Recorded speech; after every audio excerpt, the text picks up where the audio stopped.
And hello again, everybody. Welcome to the Keith Costas podcast. I'm Bob Ramsey, your host, and of course, the star of the show, Keith Costas from MLB Network. He is their analyst. And Keith, it's good to see you. What a crazy week since we last spoke. Nobody wants to win a wild card berth. Nobody. Yeah, that's absolutely right, Rammer. We talked a little NL last week, and this week focusing on the AL. You hit the nail on the head. No one wants to run away with it. And I mean, maybe prisoner of the moment a little bit here, but I feel like more than any other season in recent memory, we've seen this kind of ping-ponging with not just, it's one thing for the Cubs to, rise up and overachieve for the first half of the season and then fade away. But I'm talking about teams that had real World Series aspirations and World Series caliber rosters looking like juggernauts one week and then, being completely inept the next. I mean, we've seen it all over the place. The Dodgers have even done it as good as they've been this year. The Padres have certainly done it. And now on the American side, specifically in the American League East, the Yankees and the Red Sox dealing with a myriad of issues that have them trending in the wrong direction in the standings. So it's been a wild series in that, or a wild season in that respect. And the last couple of weeks are certainly no exception. Let's talk about two of those teams. And I know we want to get to the Subway Series in a moment. Here in St. Louis, watching the Dodgers, it's funny, of all the great players they have, and we've talked ad nauseum about their roster, isn't it funny that they've scuffled a little bit without A.J. Pollock? Pollock has been the guy that's sort of that unsung guy, hitting fifth and sixth every night. But since he went down with a hammy, could be coincidence, they've just been decent, not the juggernaut, to use your word. Yeah, and that goes back to the conversation we've had a couple times when they made those moves at the deadline. It was who was the odd man out, and at that point we were talking, it has to be Bellinger because Pollock has just been so good you can't take him out of the lineup. And you go back to when they got A.J. Pollock. Now, obviously, the Dodgers have spent all kinds of money, be it extending their players or spending prospect capital to get players, but you just look strictly in the free agent market at that time.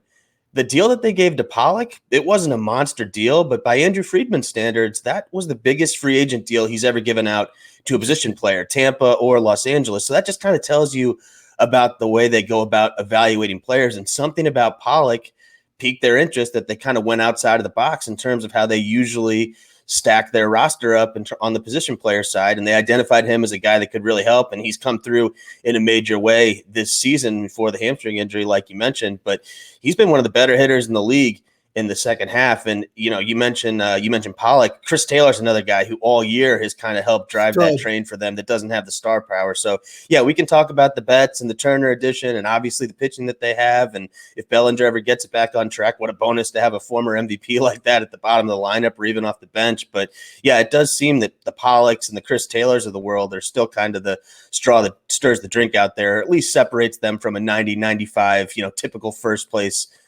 kind of team to the 110 win type of aspirations that they legitimately have had the last couple of years. Let's go to the other coast. Subway Series starts tomorrow. Everybody on the East Coast and really everybody in baseball will be watching. By my estimation, the Mets are at 500 now. They're hanging on by their fingernails, and really they've lost a couple of fingernails. They've got, in my view, they can't hang on. They've got to make up ground this weekend. The Yankees, after being great, are being terrible. You alluded to that in your opening comments. When they got Rizzo and Gallo, it almost seemed like they had too much. How are they going to do this? And I don't think they can figure out how to do it. Yeah, it's kind of interesting when you look at the Yankees because I think everyone agreed before the trade deadline with those two guys that you mentioned. They were just too right-handed. I think only the Blue Jays had a higher percentage of their at-bats from right-handed hitters. That's a different proposition, though, when you've got a lineup that's humming on all cylinders like the Blue Jays lineup has for the majority of the season. They've had their moments, too, just like everybody else that we talked about. But for the most part, that's been a very potent lineup. So I think the conventional wisdom was correct that the Yankees needed to get a little bit more balance, but they swung in the other direction and they got guys that they just kind of tried to shoehorn into the lineup. Now, Rizzo, I thought was a perfect fit for them. Gallo, I mean, hindsight's 2020. It certainly hasn't played out well for them, but you look at what they were doing in the first part of the second half of the season. They went from dead last in the league in stolen bases to, for the first month or so after the break, they were first in the majors in stolen bases. So they when they were up against it before the trade deadline, when they had to fill in those COVID spots and guys were banged up and nicked up and they were calling up all these kind of 4A players that no one had ever heard of, they were having to manufacture offense and they were having to start to play a little bit differently. I'm not saying that's what keyed their 13-game winning streak or anything like that. Most obvious answer is correct. It's the Stantons and the Judges and all of them going together. That's what had them really rolling. But being able to play that small ball and kind of diversifying the style just as much as diversifying the left-right makeup of the lineup, I thought had a big factor in them kind of getting on the roll that they did. And they seem to have gotten away from that in the last couple of weeks. Only 2 stolen bases in this little 12-game skid that they're on right now. So they went from completely changing the script to back to that kind of station-to-station baseball that they've been playing for the last couple of years. I'm certain everybody in New York, and in particular the Yankees organization, is interested in how I think they should play it the last 3 weeks. You can pass that along if you want. Unless it's an obvious, huge individual advantage, I don't think you can play Gallo every day like they've been trying to do. I think I just think, and Stanton's got to play outfield. Can you keep him healthy? Can you keep his legs good? In one of the corner spots the rest of the way. I think they're at a real danger point. Could be wrong. Maybe Gallo hits 500 the rest of the month, but I don't see it. Yeah, it is somewhat ironic when you look at the kind of makeup of those two players you mentioned, Stanton and Gallo. You would think that Gallo's the one that, regardless of what the batting average or the production looks like, you're going to keep him in the lineup because he's going to draw walks. He's a Gold Glove caliber defender. He's been more durable than Stanton, but you fast forward a couple weeks in pinstripes, and it's the exact opposite. I mean, the idea that Joey Gallo might have to sit so Giancarlo Stanton can play the outfield was almost unfathomable a month ago. Yep. Even if you said Joey Gallo was not going to be close to 200, you'd still figure he's going to take his walks, he's going to hit his homers, and he's going to play a good defensive outfield. And he's just so far gone, like you said. I mean, his walk rate basically is the same that it was in Texas, but his strikeout rate, even by his standards, is just through the roof. I mean, he's striking out in like 45% of his plate appearances with the Yankees, even for a guy like him that can pop 2 or 3 home runs on any given night. It's just not sustainable. And when you look at how the rest of the lineup is performing, I mean, they're getting absolutely nothing right now. I mean, a week is a blip in the blip of time in the bigger scheme of things in the baseball world, but you just look at this little 5-game losing streak that they're on in this series with the Blue Jays in particular. They have 1 extra base hit in this first 3 games, this 4-game set with the Blue Jays, and it's Brett Gardner. I mean, the guy that, again, same kind of deal. Like, we're talking about a player in Brett Gardner who halfway through the season, everyone was basically saying, great career, hard to watch it end like this. The Yankees made a mistake bringing him back. He has no place on the roster. And now he's the only guy that's provided any kind of power in the last 72 hours for them with a 3-run homer in last night's game. It's just hard to figure how that many good hitters don't just run into a couple balls over the course of a week or so, but they just haven't. Well, speaking of running into balls, and they're not running into balls, they're hammering baseballs, and they have all year. Of course, 9-1 in their last 10, 7 in a row. How do you not bet on the Blue Jays taking over?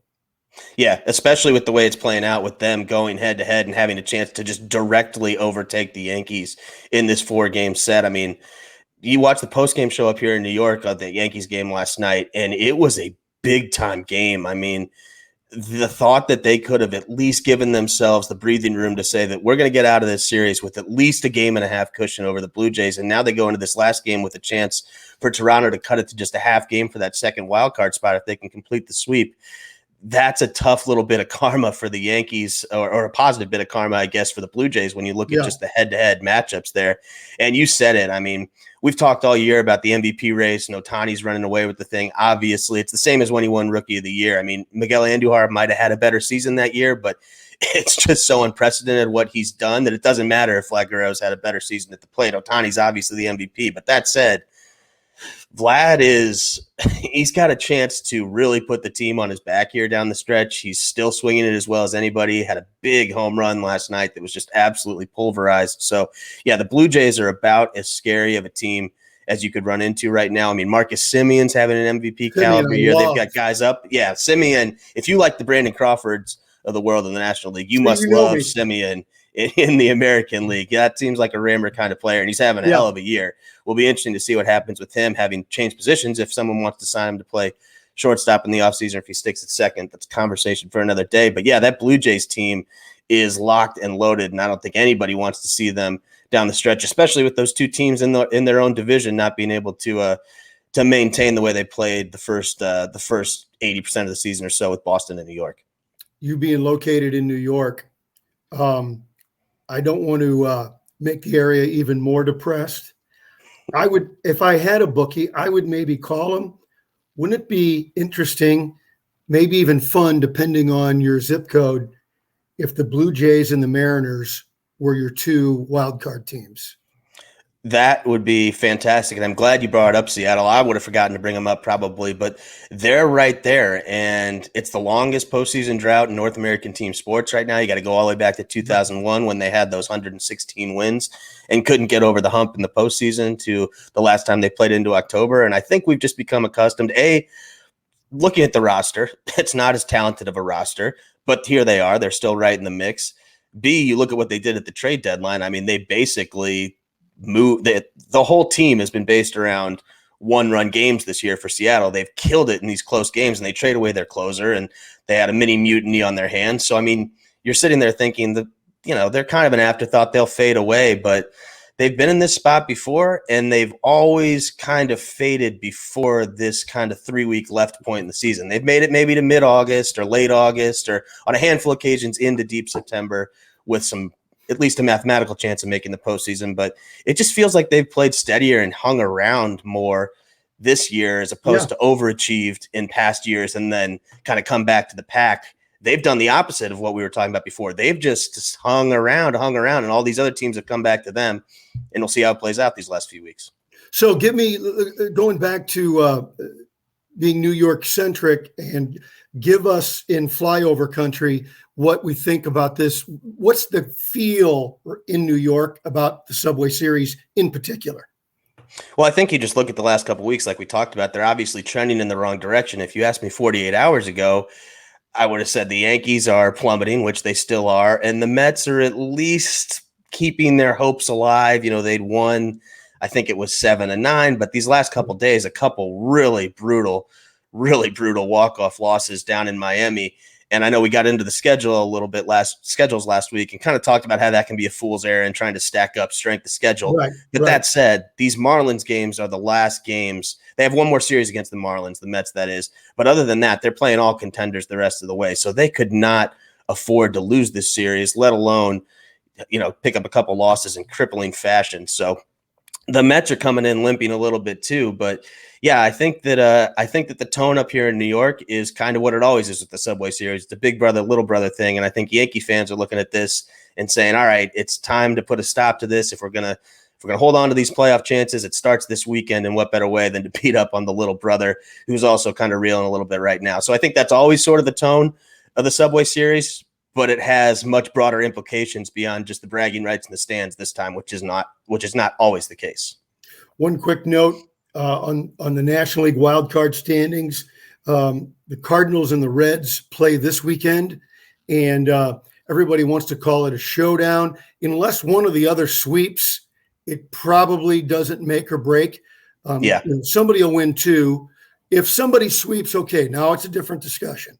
But this is one of those things that teams are beating each other up, and I think they'll both be hanging on. But if one of those teams gets hot, they can stay in it. And I think it's going to be real interesting. And Adam Wainwright yesterday for the Cardinals did something that we're not seeing in the game, certainly the last week or two, and that is a starter being old school and going into the ninth inning, which leads us to the topic. I'm looking at box scores every day, looking at games. We're getting 8, 9, 10 pitchers a night all over baseball. What is going on? Yeah, I mean, just real quick on Wainwright, it's unbelievable. Even having followed the Cardinals and watching most of his starts this year, I was looking at something else yesterday for another pitcher, and even before yesterday's start, I was shocked, even knowing that he's going deep into games, that Wainwright was third in the majors in innings before yesterday's near complete game. So, I mean, it's just unbelievable. Even, like I said, knowing that he takes the ball and he's been a stopper, he's won so many games after losses, stopped losing streaks, helped the bullpen, et cetera, et cetera. But just the bulk innings, I mean, pretty impressive for a guy at his age. But yeah, Rammer, you're on it. I mean, the pitching usage around the league has been pretty unbelievable. I think people expected it after the COVID season, and obviously COVID still being a factor with guys being shuttled off and on and off the injured list has messed with bullpens and rotations and whatnot, and that's led to some of it too. But all that being said, you just look at the pitcher usage, exactly half the teams, 15 of 30, have already, with a few weeks left in the season, set a franchise record for most pitchers used. Now, some of those teams are what you'd expect. It's the Arizonas of the world. It's the Cubs. It's, Baltimore. It's these teams that are searching for any kind of answers for the future, or even just trying to make it through a series in the season. But it's also a lot of the contenders. And I think it's pretty interesting when you look at those teams. The Cardinals are one of them, by the way. They're not that far out ahead of their record. I think they're one ahead of their previous high. But, you look at some of these teams that are really up there in terms of the number of pitchers that they've used. And there is a common denominator between Houston and Boston and the Dodgers. And there's a handful of others, that 5 or 6 teams that all are run. Milwaukee's one of them, all run by general managers that come from Tampa, where they've always had this approach of, we're not going to have necessarily 2 or 3 horses at the top of the rotation or some shutdown closer and a setup guy. We're going to have a pitching staff, or sometimes 2 full pitching staffs that shuttle in and out throughout the season. So the teams that have been prepared to use that kind of approach, and I think Milwaukee has really done it better than just about anybody. That's the formula you want. I mean, obviously, if you can have the Dodgers pitching staff with, Cy Young top to bottom, you're going to take that. But the rotation pieces that Milwaukee has for the short series in the postseason, the 2 big pieces at the back end, and then just a cavalcade of guys that can be moved around and fill different roles. That's sort of the in vogue model this year. And you talk about that pitch usage that you brought up and how many pitchers are being shuttled in and out.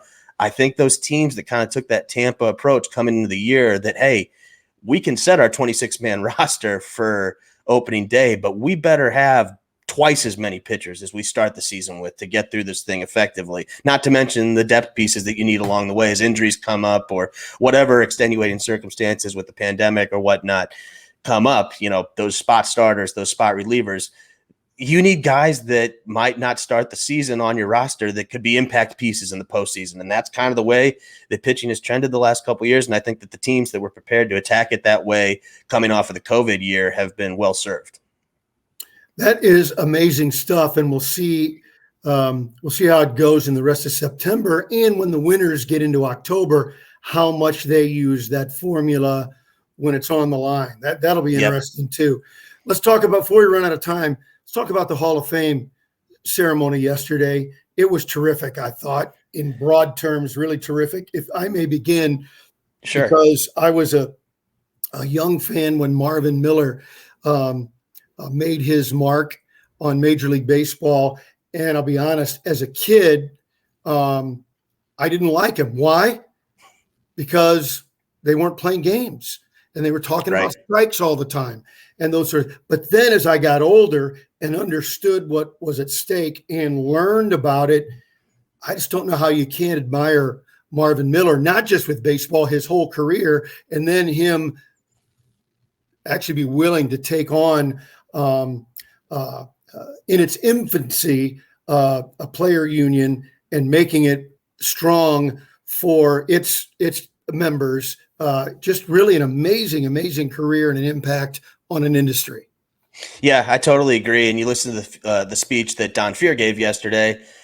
There were obviously some fans that still had the young Rammer approach at certain points of his speech. You heard a couple boos and some groveling at certain times. But that being said, it is kind of amazing, even if you have a general sense of the history of how free agencies worked in sports and, the MLBPA's place in not just, sports unions, but their status as a union in this country as a whole, you have a decent sense. But some of those numbers that Fear threw out yesterday really bring it home. I mean, the idea that, I get it, different times, inflation, et cetera, insert your factors here. But the idea that the average salary was $6,000, not that long ago, and it was clear from the speech he was making and anything you've read about that kind of struggle that Miller led, the players just had absolutely no concept of how much leverage they had. I mean, this seems like basic stuff now. If you've taken any kind of high school level economics course, let alone led one of the most powerful unions in the country. But they just didn't have any kind of sense. And the owners had them under their thumb for so long that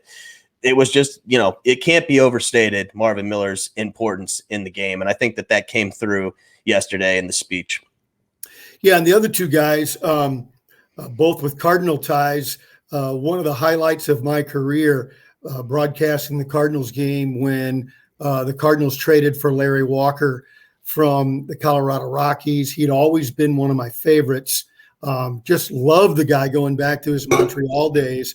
And we, in the radio booth, we inadvertently got the information before we were supposed to. So I was able to blurt it out on the air ahead of time. And I was thrilled to do so. I was like a little kid, opening up your baseball card pack. Larry Walker. And that was really fun. What a tremendous player. And I'm glad that it wasn't 20 years ago. He might not have ever gotten in. But with analytics and the way things have changed, players like Larry Walker are getting into the Hall of Fame, and it's good for the Hall and good for baseball. Yeah, I agree. And I think it's kind of interesting. You just think about some of the Cardinals Rockies connections over the years. I don't think Matt Holliday is going to have a real chance at Cooperstown, but Nolan Arenado is probably going to be in that conversation when his time comes to an end. And it was touched on a decent amount yesterday in the coverage, just kind of the evolution of thought about how we approach Coors Field. Like, did it help Larry Walker? Clearly it helped Larry Walker. It helps playing a mile above sea level with a massive outfield, obviously. But we just have a better understanding, and we talked about this with Arenado early in the year a little bit, just a better understanding of how difficult Coors Field makes it when you leave Denver. I mean, the difference in seeing pitches and all the things that Cardinals fans have heard all year that are obviously true in relation to Arenado were true for all those Coors Field players. So it's nice to see that wall kind of broken down for the Rockies. I'm not saying they have a long line of players that are worthy or waiting to get in, but they were the only team in the league that had never had a future Hall of Famer play for them at any point in their franchise's history until Walker got in. Not even anybody with a cup of coffee at the end of their career. So nice for the Rockies fans to have a Hall of Famer that they can point to, and kind of an interesting thing to keep an eye on going forward as guys like Helton come up with a more real chance as this balance clears up. And then for a Cardinals connection down the road, obviously Arenado will have that working in his favor when his time comes. Former Cardinal, Brewers, and Braves catcher Ted Simmons goes in. Terrific speech, tying in with Marvin Miller, which I thought was really special. You could really tell the appreciation of the second chance he got with what I still call the Veterans Committee to get in. Yeah, I agree. And I think Simmons has been a pretty neat thing to watch. I mean, even growing up a huge baseball fan that had the history of the game taught to me from the time I could walk and talk, and had been around the Cardinals and a Cardinals fan, I didn't have a great appreciation for Simmons. I knew who he was. I knew he was a great player. I knew in more recent years there was kind of a cultish support for his Hall of Fame candidacy. But he just kind of seemed like a guy that got lost in the shuffle. And again, another thing that was cited on the coverage often, it's kind of a Tim Raines, Ricky Henderson situation. When you play in the shadow of Johnny Bench for your tenure in the National League, you can kind of see how you might get lost in the shuffle. Or even if you're appreciated, the gap between greatest catcher of all time and other Hall of Fame caliber catchers is so wide that you can understand how he might have gotten overshadowed. But it's been nice to see, for me personally, just as a fan, to get to know about him. But it seems like in the baseball world, and even with general kind of your average fan, there's been this sort of awakening and understanding to Ted Simmons' place in the game over the last couple of years as he's gotten closer and then eventually got in. And I thought that you said it. I thought his speech yesterday was great. It seemed like everyone really appreciated it, and it wasn't exactly the same kind of speech you typically get in those settings, which I think people appreciated too. It was genuine, it was well delivered, and it's just been a joy to kind of get to know and appreciate what his career has been about these last couple of years. And it's nice when the person matches up with the player too. Finally, I'm gonna just hand it off to you. Come up with what some people would say is an outrageous statement as I lead into you, and maybe we can debate it on another day. Derek Jeter, for me, if I'm picking my all-time team, Derek Jeter is my shortstop. Go. Yeah, I mean, there's people that the same type of people that are going to try and tell you that Yadier Molina is a borderline or not a Hall of Famer, probably going to rip their hair out at that. They're going to tell you about his defensive range late in his career. They're going to cite all kinds of metrics that somehow he was able to overcome to make the postseason 16 times and win 5 World Series and always be at the center of winning and never play games where his team was out of contention. Somehow he was able to overcome all of these numbers that tell you he actually wasn't that good, to do nothing but win throughout his whole career. So I'm with you, and I think it's kind of that idea we brought up about your guy Crawford a couple weeks ago. It's definitely true of Jeter. Was he Ozzie Smith in terms of ranging up the middle or making some of the acrobatic plays? No, he wasn't. But was there a shortstop that you'd want the ball hit to with 2 outs in the ninth in Game 7 of the World Series more than Derek Jeter? No, there wasn't. Does that make him an elite defensive shortstop? Maybe not. But he did what he did so well and so consistently for so long that I don't know how you could really argue with your choice of him as your all-time shortstop. There was just such a high floor of the production you were going to get from him and such a metronome-like aspect to his career. And it was talked about a lot on the broadcast yesterday. I mean, basically a whole season's worth of games in the postseason. Yeah. His postseason numbers are better slightly than his regular season numbers. That is impressive stuff right there. And it kind of speaks to what he's all about, just in terms of turning in that same kind of effort, not just day to day, but year to year over a long, long, long period of time. Yeah. And somebody mentioned him and Ruth and Gehrig, and he belongs with those guys. Their offensive numbers maybe overshadow, of course, but 3,400 hits in a winter. Yeah. See, that's what the Yankees are all about. You can be a great player, but if you're not in the World Series almost every year and winning most of those series, you're a step behind that pantheon of great Yankees.